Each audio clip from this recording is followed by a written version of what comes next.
Bonjour à tous et bienvenue dans votre magazine Wehari. Aujourd'hui, nous allons à cheval avec Marian faire une longue traversée jusqu'où Marian? Jusqu'au gîte de la Wachoé. Jusqu'au gîte de la Wachoé. Et Voilà. c'est pas un parcours de 30 minutes, hein, Ah si non, j'ai bien compris. ben là en fait on part pour 2 jours. Donc le départ, ça se fait de Pocreux Randonnée chez Daniel Guépi. Ouais. Et ce soir, on va arriver dans un éco-gîte tenu par Florent. Et donc lui, il va bien nous recevoir. Il a un élevage d'écrevisses là-bas, donc peut-être qu'on aura la chance qu'il nous cuisine des écrevisses. Mais en tout cas, il nous fait toujours de la bonne cuisine. Nous, on met les pieds sous la table, on a des literies géniales. Et donc voilà, pour bien se reposer et partir en forme le lendemain matin, parce qu'on part pour 5 heures de cheval dans la journée. 5 heures de cheval. Voilà, donc 5 heures aujourd'hui, 5 heures demain.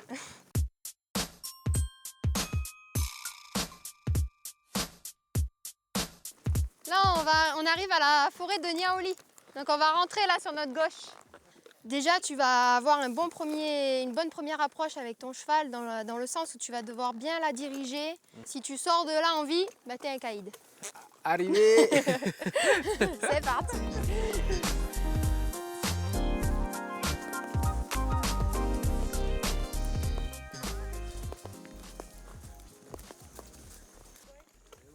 Ça va, ça a été, Cédric? Ça a été, T'es vivant? c'est bon. Bon, bah, je trouve que tu t'en es pas mal sorti. Merci, merci. Plus que 4 heures de cheval, c'est bon? Oui. Allez, c'est parti. 4 heures seulement. Ouh, là, ça commence à monter, là. Ah, mais ça, c'est rien, ça.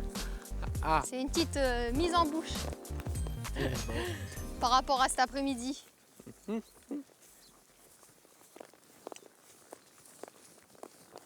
Beau ici. Voilà, Cédric, là, on était côté La Foix. Ok, et maintenant, on va sortir pour aller à Ouamini, donc à Boulouparé. Là, derrière cette barrière-là, Juste après cette barrière. c'est Boulouparé. Allez, tu me suis? Bon, on y va.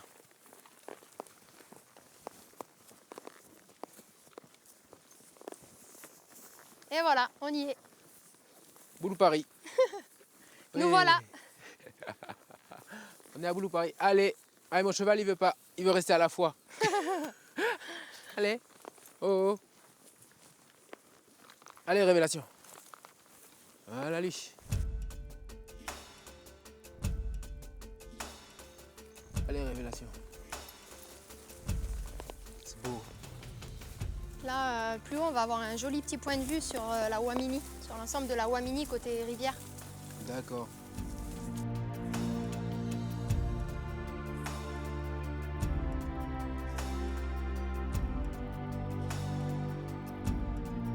Tu vois, Cédric, là-bas, tu vois les montagnes? Ben voilà, on va passer derrière pour arriver au gîte. Ah oui, quand même. Voilà. C'est ça la partie la plus dure. Marian, le cheval, c'est ta passion? Ah oui, à la base, j'étais beaucoup plus dans le sport. Ouais. Oh. Mais c'est vrai qu'en habitant proche de la Camargue, en France, l'été, j'allais faire mes stages à cheval.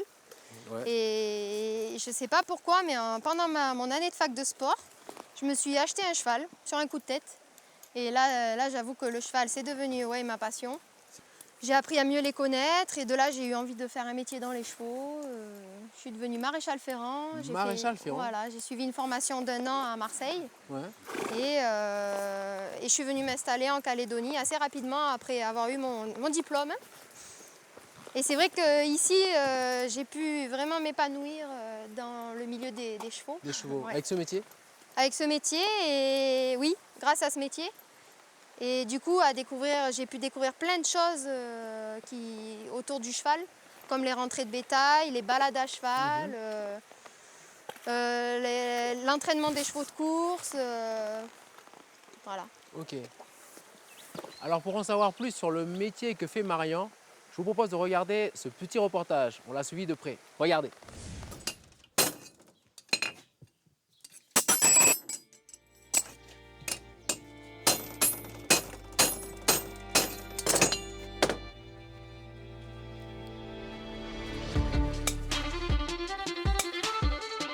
Donc voilà, la première étape, c'est le parage. Là, je suis en train de parer la fourchette. Et elle est constituée de cornes molles. Et en fait, elle a un rôle très important pour le pied parce qu'elle sert de pompe sanguine. C'est-à-dire qu'il faut qu'elle soit forte et qu'elle touche le sol. Et à chaque fois qu'elle va toucher le sol, elle va faire circuler le sang dans le pied. Donc là, en parant, je me rends compte que j'ai un petit peu de parois.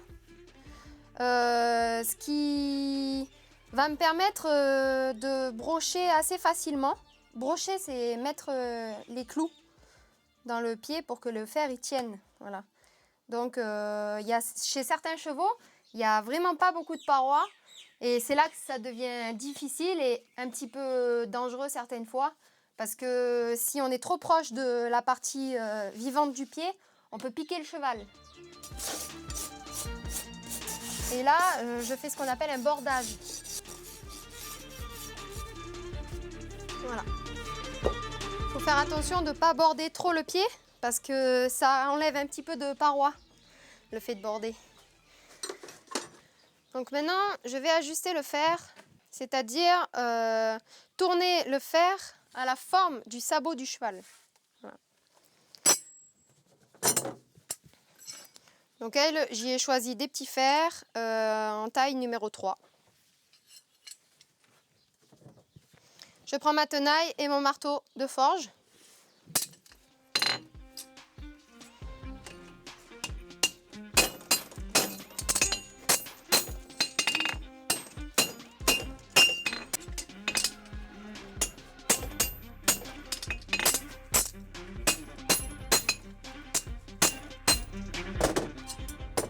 Maintenant, donc j'ai à peu près ajusté le fer. Je vérifie qu'il soit bien plat. Ok. Voilà.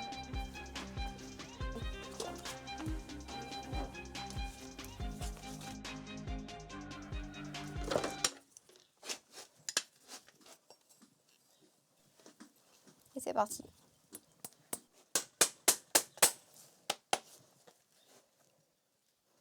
Voilà. Là, mon fer est en place. Donc maintenant, il n'y a plus qu'à mettre le nombre de clous nécessaires.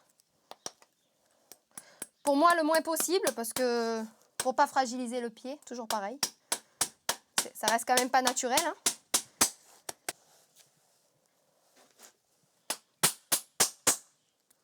Là, la paroi, pour eux, c'est comme la partie blanche de notre ongle. Tu vois, je travaille dans cette partie-là, moi. C'est là que je mets les clous.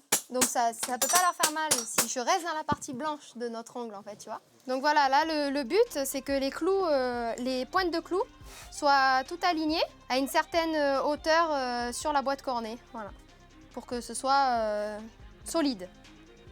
Donc là, je prends le dégorgeur et la maillotche nylon. Et je fais une petite gorge sous chaque pointe de clou. Je prends ma tricoise à talons. Et je viens couper les têtes de clous.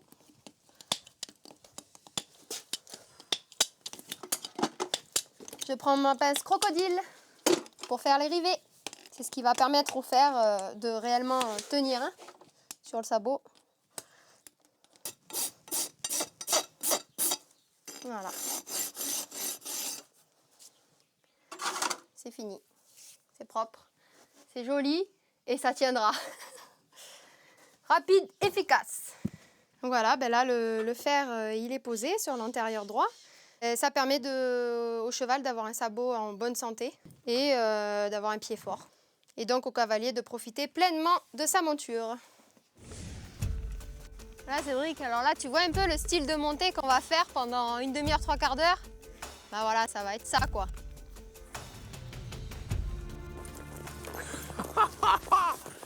Ça veut grimper. Hein. Ah ouais, c'est plus facile pour eux d'y aller un peu au trot quoi.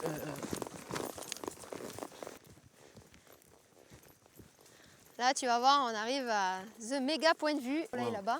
C'est très beau. Voilà. Bien. Bien, bien, bien. On va se mettre là. Voilà. Mais voilà, donc il y a les îlots de Bourraquet en fait. On aperçoit un peu l'îlot Prédour, l'îlot Puin. Et derrière ces îlots-là qu'on ne voit pas, il y a l'îlot Ténia. Ok. On voit bien le récif. Et nous, on vient de là-bas, Marion, Voilà. dans cette vallée là en face. Ouais, ouais. Ok. Voilà, et ouais, ben regarde Cédric, sur ta gauche là, tu vois bien le pic du Huichambo déjà. Yep. Donc nous, on va à peu près au pied du pic. Voilà, dans 1h30, on arrive. D'accord. Bon, on continue Cédric? Allez, Allez, ça viens. marche. Et voilà.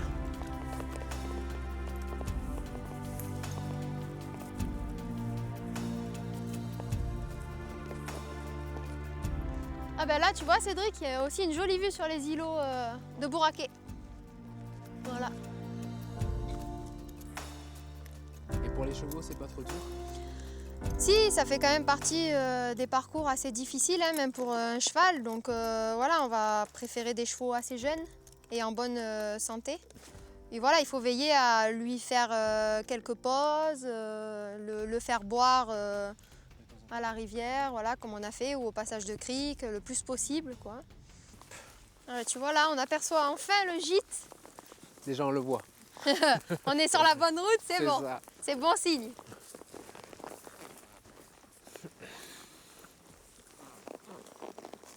Voilà, ben là, c'est les bassins le fameux à écrevisses. bassin à écrevisses. Ouais. Il en a plusieurs, avec Ouais. voilà, les petits canards. Les canards. Ah, je vois la maison au fond. Ils sont heureux, là. Oh.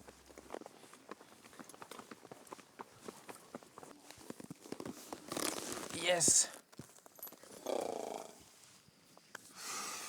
Bon boulot, Révélation. Un peu mal aux cuisses. Cuisses.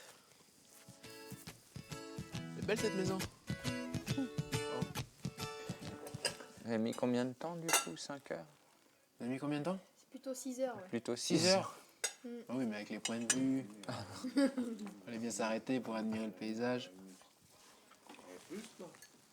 Donc Florent, ici c'est ton éco-gîte. Mhm. Ouais. On fait 10h13. Est-ce que tu peux me parler un peu de ton...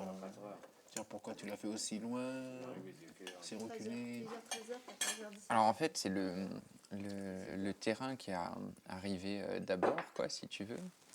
Et puis après, bah, l'idée, elle s'est regreffée dessus. C'était vachement isolé un peu au départ. C'était plutôt un terrain de chasse, quoi. Et puis petit à petit, on a voulu aménager des trucs. Mon père a commencé, lui, avec l'élevage d'écrevisses, que je vais te montrer demain. Ouais. Et tu crois qu'on pourrait empêcher demain des écrevisses? Ouais, carrément. On va aller voir si t'as le coup de main, quoi. Waouh! Ça, c'est autre chose. Bon, il y a la place pour s'exprimer, tu vois.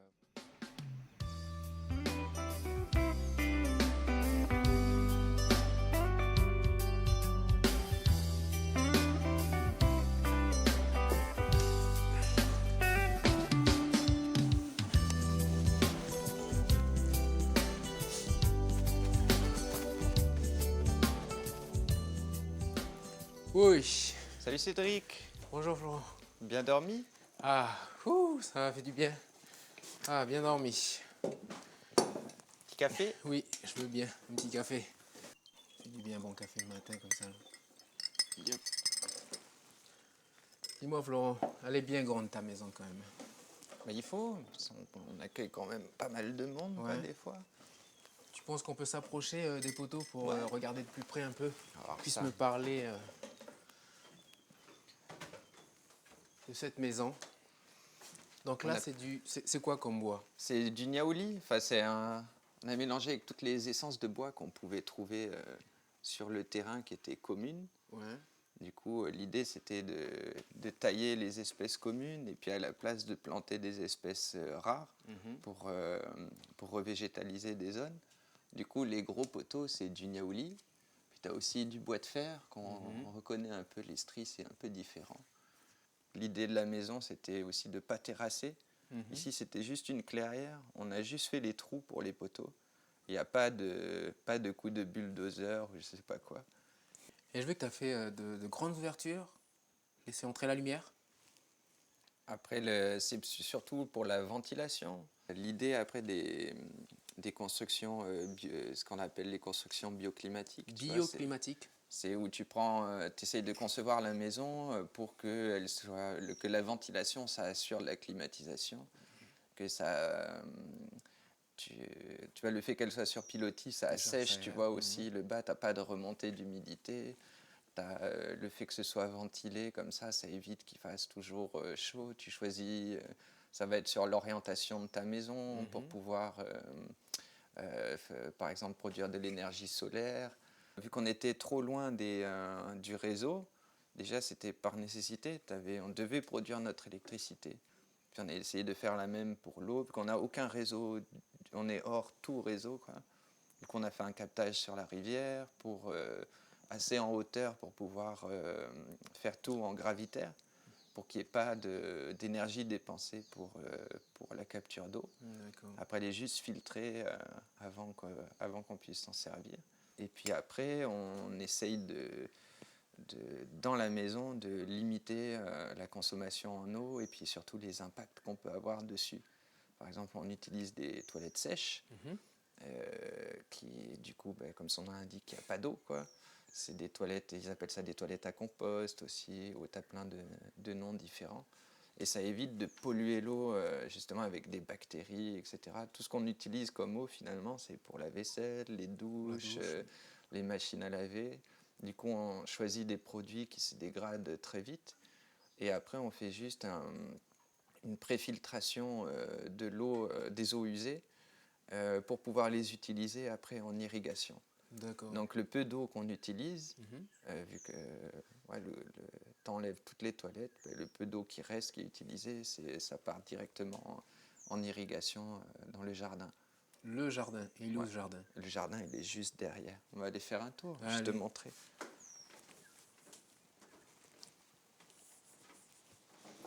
Elle est belle cette maison.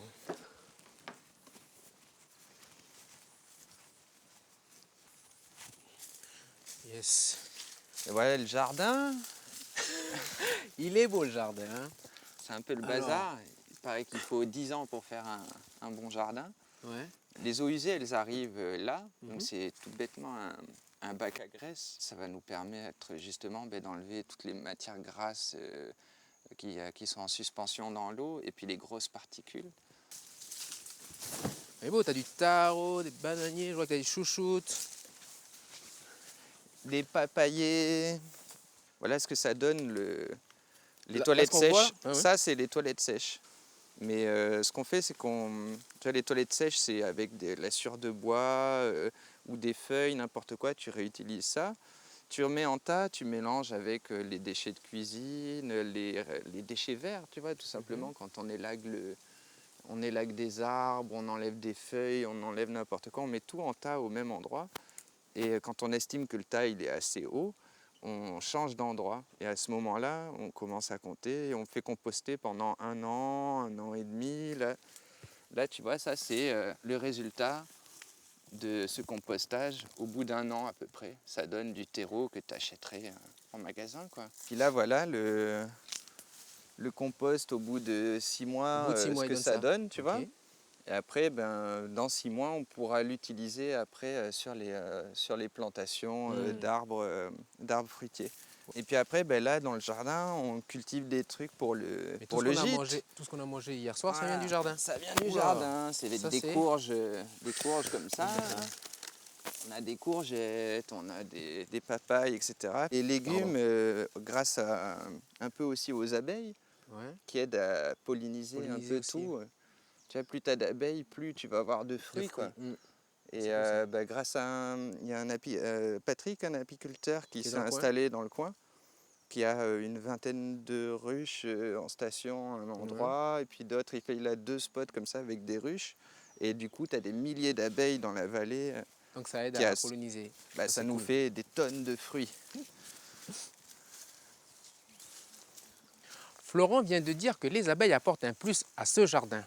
Mais comment se portent les abeilles? On a posé la question à Patrick l'apiculteur. On regarde.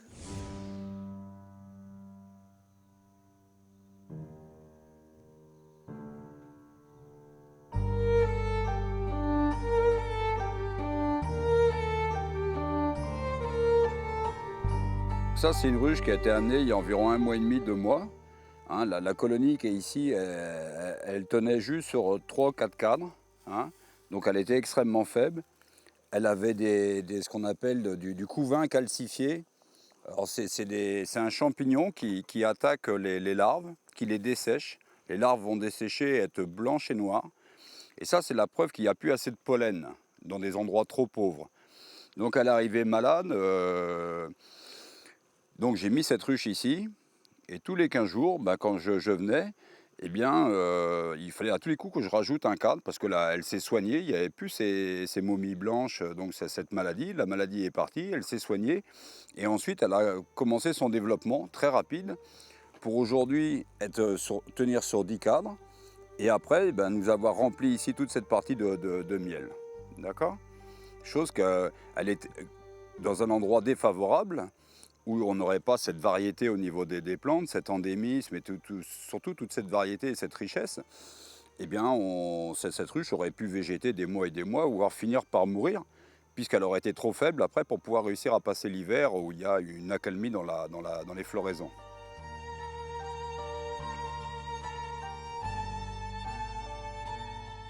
En tant qu'apiculteur, je vais choisir un rucher où là, je sais que dans un rayon de 10 ou 15 km autour, il n'y a pas la moindre culture, donc il n'y a pas de pesticides, il n'y a pas d'insecticides, il n'y a aucun produit chimique. Donc le miel, automatiquement, c'est un miel qui sera dépourvu de toutes ces substances toxiques qui nous empoisonnent et tout, donc ça c'est important. Et ensuite, c'est un miel, on pourra dire, qui sera vraiment unique, parce qu'ici, il y a un taux d'endémisme qui est très important sur ce site ici, là. Ce qui fait qu'il y a des plantes qui sont déjà spécifiques à la Nouvelle-Calédonie, qu'on retrouve dans des endroits où il y a vraiment cette variété fantastique en termes de plantes. Ici, ça n'a jamais été brûlé, ce sont des gens qui font très attention à la nature, donc voilà, donc tout genre de choses contribuent après à avoir un miel aussi qui a une saveur vraiment exceptionnelle. Le miel qui est ici, j'ai envie de dire que quelques montagnes plus loin, il n'aura pas le même goût. C'est vraiment un miel qui a une très très forte authenticité, quoi. Ok. Bon, Bon, on va faire une petite pêche du coup. une petite pêche Une aux petite écrevisses. pêche. Alors la pêche aux écrevisses, Ouais. c'est une pêche très sportive, tu vas voir. Alors les appâts, c'est super compliqué, c'est le granulé à poule. C'est ce qu'on filme pour les canards. C'est pas que ça marche mieux, c'est juste que c'est plus facile à traiter. On prend c'est des nassa crabes, c'est les nassa crabes qu'ils utilisaient avant là, avec aussi. les mailles plus fines. Vu qu'ils n'ont plus le droit de les utiliser, nous on a racheté les lots, quoi. Okay. Au moins pour les écrevisses, c'est toujours légal. Et puis après, on met juste des appâts dans une boîte à sardines. Donc vas-y, c'est toi qui fais. Tu remplis bien ta boîte. Encore un peu? Ouais, encore un peu. Voilà. Voilà, lui. Tu la refermes comme tu peux. L'idée, c'est juste que les écrevisses, elles sentent Soit l'odeur, attaquées, ouais. mais qu'elles ne puissent pas attaquer l'appât. D'accord. Comme ça, après, elles vont rentrer sans fin, quoi. Et après, tu refermes. Bon. Comme pour les crabes. C'est ça. Voilà lui. L'autre Ok. astuce, Ah, tu tiens le bout de la ficelle, parce qu'il Yes. faut bien la rattraper, C'est la ça nasse, aussi. quand même. Et après, tu tiens comme ça et tu jettes devant toi le plus loin possible. voilà lui. Voilà, ben maintenant, Je tu mets n'as là. plus qu'à attendre 20 minutes, une demi-heure, et Ok. puis on va voir si tu as de la chance, quoi. D'accord. Si tu as eu le coup de main heureux. En attendant, je vous propose de regarder comment tous ces bassins marchent.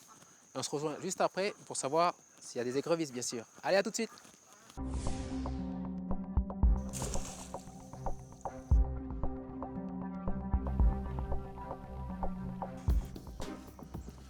Alors le bassin d'écrevisses, il y a une pente douce qui part là, jusqu'à la digue, un peu avant la digue.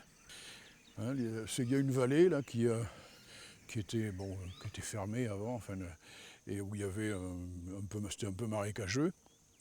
Donc on a fait un premier barrage, un premier bassin, on a vu que ça marchait bien. Donc du coup on en a fait un second et puis on en a fait 8 en tout. Et l'eau passe d'un bassin à l'autre, en se décantant entre chaque bassin dans un petit bassin à côté. Et ça revient, ça s'aère et ça repart jusqu'à un dernier bassin de décantation qu'on est en train de construire justement pour que l'eau se repose complètement et qu'elle revienne à la rivière claire. Normalement, dans tous les autres élevages, Ils prennent l'eau dans la rivière, c'est-à-dire qu'ils pompent. Enfin, la rivière qui est en contrebas souvent, donc ils ont des frais de pompage et ensuite des frais d'aération pour pomper l'eau, pour faire des bulles. Tandis que là, tout se fait automatiquement.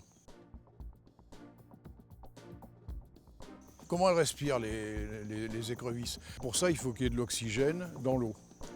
Pour qu'il y ait de l'oxygène ou de l'air, enfin que l'eau soit aérée, il faut injecter de l'air en même temps qu'on met de l'eau. Et donc on a un venturi qu'on va voir dans le deuxième bassin.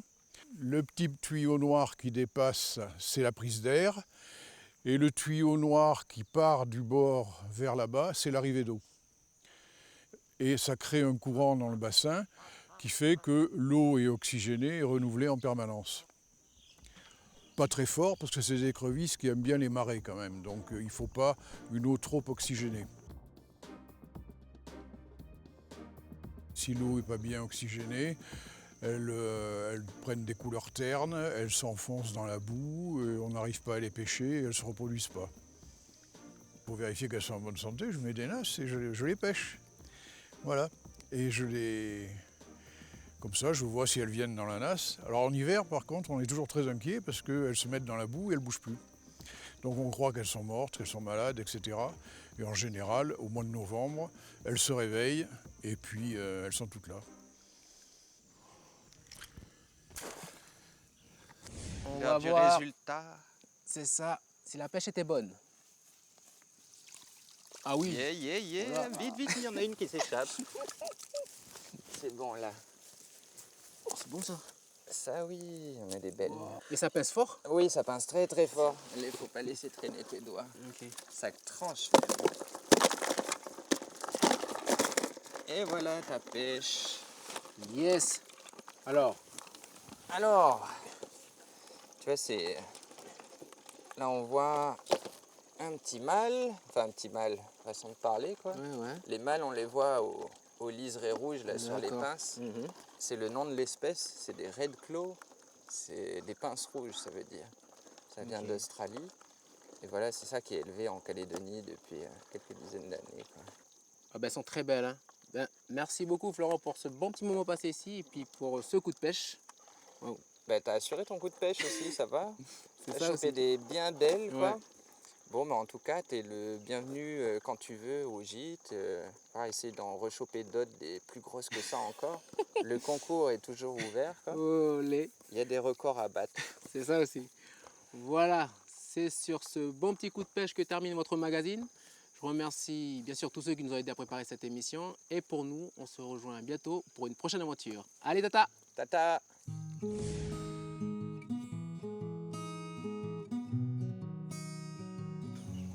Ça pince fort. Ah, ça pince très fort. Là. Je Ouais. sais pas si tu vois le bout des pinces, là. Ça a des... Encore que celle-là, elle est mal formée un peu, c'est bizarre, quoi, tu vois. Celle-là, elle a un souci. Caméraman, tu veux te faire pincer? On regarde sur une autre. Juste une petite femelle.